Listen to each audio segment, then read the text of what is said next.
మీకే ఎందుకు sir MP ticket ఇవ్వాలి? మేము దాదాపు 2017 నుంచి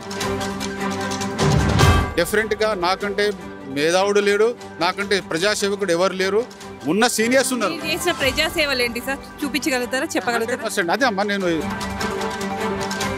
చంద్రబాబుతో కొట్లాడి శ్రీనివాస యాదవ్ని కొట్లాడి సీటు మాకే ఇవ్వాలని మేము కోరుతున్నాం, డిమాండ్ చేస్తున్నాం కాంగ్రెస్ పార్టీకి.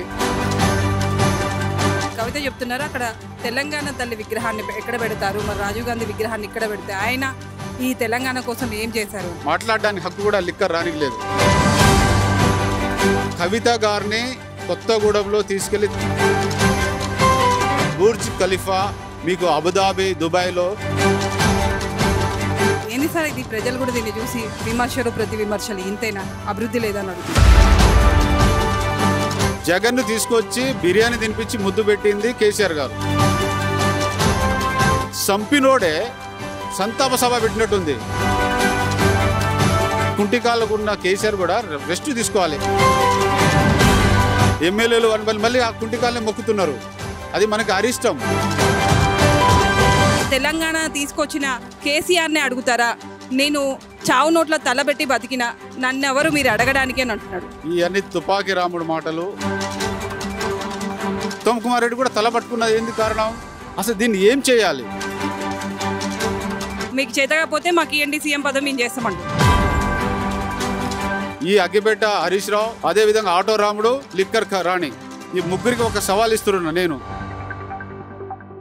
నమస్తే, వెల్కమ్ టు హరిప్రియ మీడియా. మనతో పాటు ఉన్నారు కాంగ్రెస్ పార్టీ లీడర్ శంకర్ నాయక్ గారు. నమస్తే సార్. నమస్తే అమ్మా. సార్, మీరు ఎంపీ టికెట్ కోసం ఆశిస్తున్నారని తెలుస్తుంది, మీకే ఎందుకు సార్ ఎంపీ టికెట్ ఇవ్వాలి? ఇప్పుడండి మహబూబాద్ ఎంపీ ఒక గిరిజన నియోజకవర్గం, ట్రైబల్ కాన్స్టిట్యున్సీ. మేము దాదాపు 2017 నుంచి కాంగ్రెస్ పార్టీని ఆ ఏరియాలో భద్రాద్రి, కొత్తగూడెం, మహబూబాద్లో లాస్ట్ టైం 4 గెలిపించాం, ఈసారి 6 గెలిపించాం, పనిచేస్తున్నాం. ఐఎన్టీసీ సింగరేణి ఎలక్షన్స్ జరిగినాయి, ఐఎన్టీసీలో కూడా వీఆర్ వర్క్, మన అందులో గెలిచాం కూడా, యూనియన్లో గెలిచాం, పనిచేస్తున్నాం. హాస్పిటల్ 5 హాస్పిటల్ ఉన్నాయి మాకు. హాస్పిటల్లో అనేక పేదలకి ఉచిత శస్త్రచికిత్సలు ఆపరేషన్ చేస్తున్నాం, మీకు సర్వీస్లో ఉన్నాం. అదేవిధంగా మేము ఒక చదువుకున్న వ్యక్తి, నేను ఒక master of surgeon, robotic surgeon, laparoscopy surgeon, నేను ఇంటర్నేషనల్ ఫ్యాకల్టీ. నేను దాదాపు 28 కంట్రీస్లో డాక్టర్స్ని టీచింగ్ చేస్తుంటాను, డాక్టర్స్ని సర్జికల్ ట్రైనింగ్ ఇస్తుంటాను.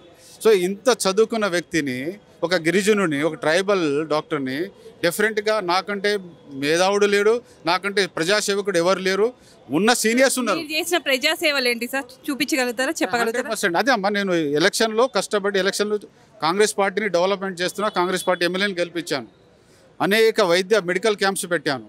కరోనాలో 24/7 వర్క్ చేశాం. కరోనాలో అనేక ప్రాణాలు కాపాడాం, రోగి ప్రాణాలు. ఈ గాంధీ మెడికల్ కాలేజ్ చూశారు మీరు? గాంధీ మెడికల్ కాలేజ్ ఇంతకుముందు ముషిరాబాద్ జైలు ఉండే, when I was in student, Monda మార్కెట్లో ఉండే హాస్పిటల్. సో దాన్ని చంద్రబాబుతో కొట్లాడి శ్రీనివాస యాదవ్ని కొట్లాడి ఆ హాస్పిటల్ కట్టించి, ఆ మెడికల్ కాలేజ్ కట్టించింది జూనియర్ డాక్టర్ ప్రెసిడెంట్గా doctor Shankar Naik, it's me. Singareni mines తీపిచ్చి ఉద్యోగాలు ఇప్పించి శంకర్ నాయక్. ఇవి చాలా సేవలు ఉన్నాయి మా. సో మీరు ఏ సర్వే చేసుకోండి, ఎగ్జామ్ పెడతారా, రన్నింగ్ కాంటెస్ట్ పెడతారా, ఎగ్జామ్ పెట్టి మీరు ఏది పెడతారా, ఏ ఎగ్జామ్కి, ఏ పరీక్షకు మేము సిద్ధం, సీటు మాకే ఇవ్వాలని మేము కోరుతున్నాం, డిమాండ్ చేస్తున్నాం కాంగ్రెస్ పార్టీకి. మా కొత్తగూడెం జిల్లా నుంచి మాకే రావాలని డిమాండ్ చేస్తున్నాం. ఇందులో ఒక చిన్న లాజిక్ ఏంటంటే, మా సీనియర్స్ ఉన్నారు, నాకు 2 సీనియర్స్ ఉన్నారు. ఎక్స్ మినిస్టర్ బలరాం నాయక్ మా అన్న, ఆయనకేమంటున్నాం, ఎమ్మెల్సీ ఇచ్చి గిరిజన శాఖ ఖాళీగా ఉంది, బలరాం నాయక్ గిరిజన శాఖ ఇవ్వాలని డిమాండ్ చేస్తున్నాం. ఈ సూటబుల్ పర్సన్. మా బెల్లయ్య నాయక్ ఎప్పుడే మాట్లాడినాం, ట్రైకార్ చైర్మన్ ఉంది నామినేటెడ్. సో వీళ్ళు సీనియర్స్ కాబట్టి వీళ్ళకి ఆ పదవులు ఇచ్చి, మా దాంట్లో అడవిలో ఉన్న ప్రాంతం కొత్తగూడెం నుంచి మహబూబాద్ ఎంపీ ఇవ్వాలంటున్నాం, బ్యాలెన్స్ చేయాలంటున్నాం, పార్టీని డెవలప్ చేయాలంటున్నాం, సమానం చూడాలంటున్నాం, అదే కేటగిరీలో నాకు సీట్ ఇవ్వాలంటున్నాం. కన్విన్స్ కాలేదు మీరు? ఓకే సార్, ఇప్పుడు అసెంబ్లీ ముందు రాజీవ్ గాంధీ విగ్రహం కోసం శంకుస్థాపన చేస్తే కవిత చెప్తున్నారు అక్కడ తెలంగాణ తల్లి విగ్రహాన్ని ఎక్కడ పెడతారు, మరి రాజీవ్ గాంధీ విగ్రహాన్ని ఇక్కడ పెడితే ఆయన ఈ తెలంగాణ కోసం ఏం చేశారు అని.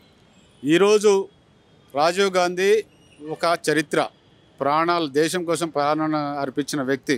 ఆ ఫ్యామిలీ, ఆ కుటుంబం గురించి మాట్లాడడానికి హక్కు కూడా లిక్కర్ రానికి లేదు. తెలంగాణ తల్లి నా గుండెలో ఉంది, ప్రతి గుండెలో ఉంది తెలంగాణ తల్లి. కానీ వాళ్ళు పెట్టిన తెలంగాణ తల్లి అది ఆభరణాలతో లేదు మా దగ్గర. మా తెలంగాణ తల్లి ఇక్కడే పెట్టాము మేము. మాకున్న తెలంగాణ తల్లి ఎట్లుంటో మేము తెలుసు. మాకు ఆ తల్లి కడుపులో పుట్టినప్పుడు మాకు తెలుసు. ఆ కవిత గారిని కొత్తగూడెంలో తీసుకెళ్లి తెలంగాణ ఉద్యమంలో పార్టిసిపేట్ చేసింది డాక్టర్ శంకర్ నాయక్.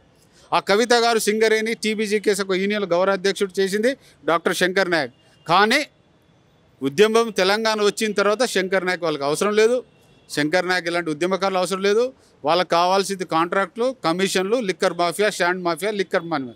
ఆమెకి అడిగే హక్కే లేదు. ఆమెకు అసలు తెలంగాణ ఉండే హక్కే లేదు వాళ్ళకి. ఆ కుటుంబము సర్వనాశనం చేసింది తెలంగాణకి. కాళేశ్వరం నాశనం చేసింది, అనేక సింగరేణి నాశనం చేసింది, ఎలక్ట్రిసిటీ విద్యుత్ సంస్థలను నాశనం చేసింది. ఏం బాగుపెట్టారని మీరు చెప్పండి?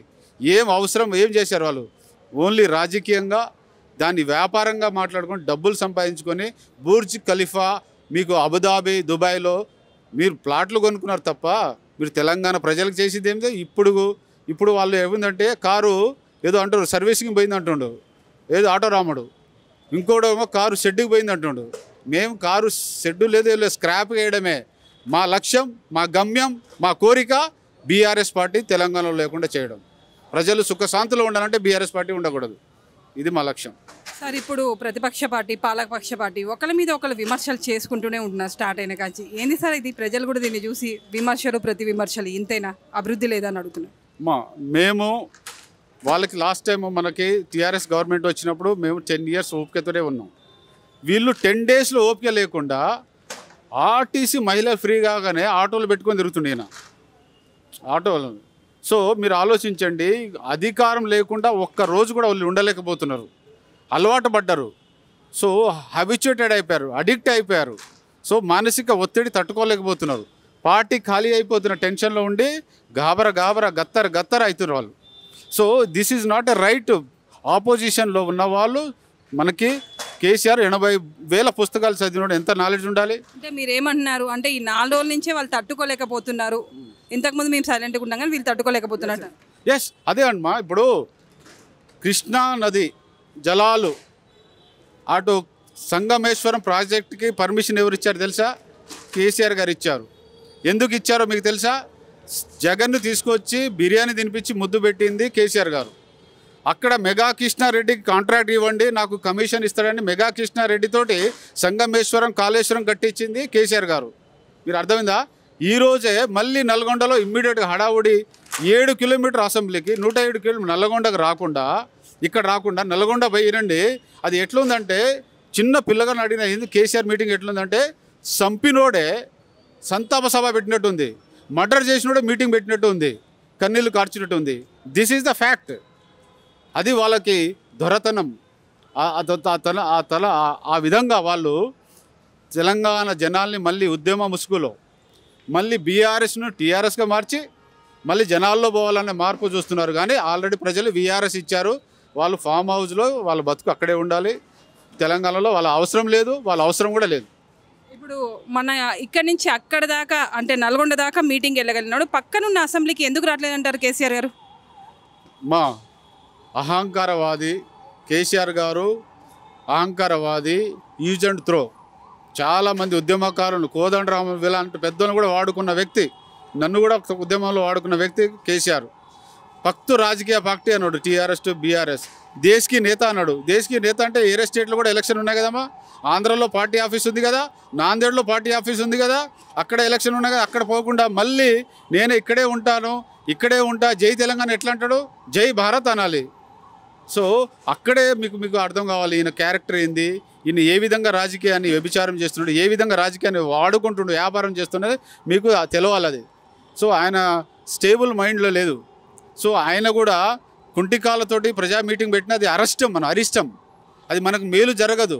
సో చాలామంది ఈ కుంటికాలకు ఉన్న కేసీఆర్ కూడా రెస్ట్ తీసుకోవాలి. యాజ్ ఏ డాక్టర్గా అడ్వైజ్ హిమ్ రెస్ట్. చాలామంది ఎమ్మెల్యేలు మళ్ళీ ఆ కుంటికాలని మొక్కుతున్నారు. అది మనకి అరిష్టం ఇక్కడ. అందుకనే మనం కొంత ఇబ్బందులు పడుతున్నాయి. మాకు కూడా కాంగ్రెస్ పార్టీకి ఇక్కడ ప్రభుత్వ పథకాలు ఇవ్వడానికి అలాంటి తెలంగాణ తల్లి కొంచెం ఇబ్బందిలో ఉంది.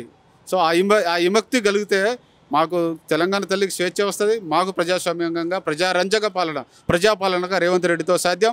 మా ఖమ్మం జిల్లా పొంగులేటి సీనన్న గారితో సాధ్యం. రేవంత్ రెడ్డి మేడిగడ్డ వెళ్ళి చూసినప్పుడు కేసీఆర్ మొన్న నల్గొండ మీటింగ్లో ఇలా అన్నారు కదా, ఏంటి అంటే అసలు చిన్న చిన్న బీటలు అనేది ఎక్కడ ఉండదు ఆ ప్రాజెక్ట్కి, ఎందుకు అంటున్నారు, అసలు తెలంగాణ తీసుకొచ్చిన కేసీఆర్నే అడుగుతారా, నేను చావు నోట్ల తలబెట్టి బతికిన నన్ను ఎవరు మీరు అడగడానికి అని అంటున్నాడు. ఇవన్నీ తుపాకీ రాముడు మాటలు. పాపాల భైరవుడు కేసీఆర్. ఆయనకు చిన్న తొంటి క్రాక్ ఇస్తేనే జాయింట్ రీప్లేస్మెంట్ తొంటి మార్చుకున్నాడు. ఇప్పుడు ఈ కాళేశ్వరం ప్రాజెక్టులో ఆ 4-5 పిల్లర్ మార్చినా పనికి రాదని national dam safety already report ఇచ్చేసింది. ఇది గుదిబండ, ఇది దేనికి సర్వైవల్ కాదు. మేము ఇప్పుడు ఉత్తమ్ కుమార్ రెడ్డి కూడా తల పట్టుకున్నది ఏంది కారణం, అసలు దీన్ని ఏం చేయాలి, దీన్ని ఏం చేయాలంటే మాలాంటి అడిగితే ఇది సెల్ఫీ పాయింటా, లేదా టూరిస్ట్ ప్లేసా, లేదా కేసీఆర్ మ్యూజియమా, లేదా కల్వకుంట్ల కుటుంబంకి విగ్రహాలు పెట్టి దీని యొక్క చెక్క భజన మందిరం చేయాలా అనేది తెలియటం లేదు. మేము కన్ఫ్యూజన్లో ఉన్నాం. ఇది మీరు ఇర్రిపరబుల్ అంటాం మనం. వాళ్ళు ఏమంటున్నారంటే చిన్న వాటికి ఎందుకు కావాలని రాదాంతం చేస్తున్నారు, మీకు చేతకపోతే మాకు ఇవ్వండి సీఎం పదం మేము చేస్తామంటారు. మీరు బాగా ఆలోచించండి. అది ఎలక్షన్ ముందు కుంగిపోయిందమ్మా. ఇమ్మీడియట్గా అక్కడ ఇంజనీర్స్ ఏం చేశారు, దాన్ని ఎఫ్ఐఆర్ చేసి ఎవడో బ్లాస్ట్ అని డిస్టర్బ్ చేశారు, కన్ఫ్యూజ్ చేశారు. ఎల్ఎన్టీ ఇమ్మీడియట్గా బయటకు వచ్చి ఇది మా మిస్టేకే, మేమే కడతామన్నారు. మీరు మర్చిపోయి ఉంటారు, మేమే రిపేర్ చేస్తామని. కానీ ఇప్పుడు ఎలక్షన్ అయిపోయిన తర్వాత మేమంటాం మాకు సంబంధం లేదు, మేము అన్నీ చేసినామంటాం. అది చిన్న రిపేర్ కాదు, అది ప్రాణం పోయింది, dead body. Kaleshwaram is a dead body, దాన్ని ఆపరేషన్ చేసినా బతకదు. So it is not a small, ప్రాణం లేదు అది. మీరు ఏ సైంటిఫిక్ జపాన్ నుంచి తీసుకొస్తారు టెక్నాలజీ, చైనా వాళ్ళని తీసుకురామని మీరు ఏది అది పనికిరాదు. మేము ఒక సవాల్ ఇస్తున్నాం ఎవరికి, ఈ అగ్గిపేట హరీష్ రావు, అదేవిధంగా ఆటో రాముడు, లిక్కర్ రాణి, ఈ ముగ్గురికి ఒక సవాల్ ఇస్తున్నా నేను. మీ దగ్గర డబ్బులు ఉన్నాయి, కాళేశ్వరం నుంచి కొంత డబ్బులు మీకు వచ్చినాయి, ఆ డబ్బులు పెట్టి మీరే రిపేర్ చేసి అదే లీజ్ మీరే తీసుకోండి. కల్వకుంట్ల ప్రాజెక్ట్ అది పెట్టేసుకొని మీరే లీజ్ తీసుకోండి, మీరే రిపేర్ చేసి ఇవ్వండి, మాకు వాటర్ ఇవ్వండి, మీకు డబ్బులు ఇస్తాం. This is challenge. వాళ్ళు యాక్సెప్ట్ అని ఆలోచించండి. వాళ్ళ దగ్గర రిపేర్ చేసే డబ్బు ఉంది, దాన్ని మెయింటైన్ చేసే డబ్బు కూడా ఉంది. ఇది ఛాలెంజ్. ఇప్పుడు ఈ ఎంపీ ఎలక్షన్స్లో మీకు ఎన్ని సీట్లు వస్తాయి అనుకుంటున్నారు సార్, ఎక్కడ ఎన్ని ప్లేస్లలో గెలుస్తారు అనుకుంటున్నారు? డిఫరెంట్గా మేము ఎప్పుడు 17 చెప్పామమ్మా. మేము కూడా నాడి తెలిసిన వాళ్ళం, ప్రజాస్వామ్యకి తెలిసిన వాళ్ళం. ఇది 14 సీట్లు ఖాయమా. 14 సీట్లో ఖమ్మం, మహబూబాదు, వరంగల్ ముందంజల్లో ఉంటాం. మాకు నల్గొండకు పోటీ. మేము ఈ 5-6 జిల్లాలో వన్ సైడ్ స్లీప్. 0 మాత్రం బీఆర్ఎస్ మాత్రం 0. బీఆర్ఎస్ ఒక్క సీటు కూడా రాదు, ఆల్రెడీ ఖాళీ అయిపోతుంది కారు. మిగతా 3 సీట్లు వాళ్ళు పంచుకుంటారు, బీజేపీకి రావచ్చు. Yes, thank you sir.